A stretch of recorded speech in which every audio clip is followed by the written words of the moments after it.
అందరికీ నమస్కారం.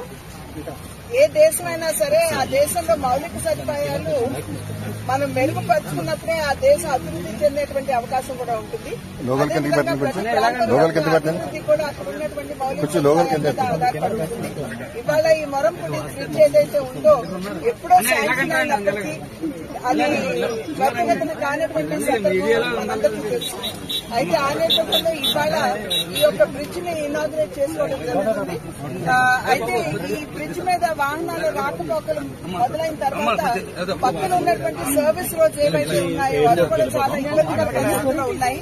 కనుక ముందు ట్రాఫిక్ ని ఇటు డైవర్ట్ చేసి ఆ తర్వాత సర్వీస్ రోడ్స్ ని చేయడం జరుగుతుంది. అదేవిధంగా దీని మీద ఉన్నటువంటి 4-5 బ్రిడ్జెస్ ఏవైతే ఉన్నాయో ఐటీసీ కావచ్చు, లేకపోతే బొమ్మూరు కావచ్చు, ప్రేమగిరి కావచ్చు, ఇవన్నీ కూడా దివాంచేరు ఇవన్నీ కూడా ఇప్పుడు మళ్ళీ టెండర్స్ పిలిచే స్థాయిలో అవన్నీ కూడా ఉన్నాయి. అయితే చిన్నపాటి డిజైన్ అంటే గోడ కట్టి దాని మీద బ్రిడ్జ్ చేస్తున్నటువంటి సందర్భంలో కేంద్ర మంత్రి గడ్కరీ గారు అలా కాదు స్తంభాలతోటి, ఎందుకంటే ప్రజలు అటు ఇటు రాకపోకలు వారికి ఇబ్బంది లేకుండా ఉండాలి అని చెప్పినటువంటి సందర్భంలో కొంచెం డిజైన్ మార్పు కోసం చూస్తున్నాము. అది వెంటనే అయిపోతుంది. అయిపోయిన వెంటనే ఈ 4-5 బ్రిడ్జిలు కూడా ఈ నేషనల్ హైవే మీద చేసేటువంటి అవకాశం ఉంది. గడ్కరీ గారికి ప్రధానంగా నేను ధన్యవాదాలు తెలియజేస్తున్నాను.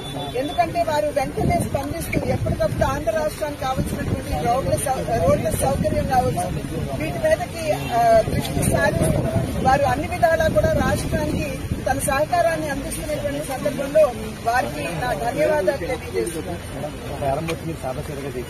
కావాలి సర్వీస్ రోడ్స్ అవ్వాలి అని అంటే ఈ ట్రాఫిక్ డైవర్షన్ అనేది కావాలి. కనుక వెంటనే బ్రిడ్జ్ మీదుగా ట్రాఫిక్ డైవర్ట్ చేస్తూ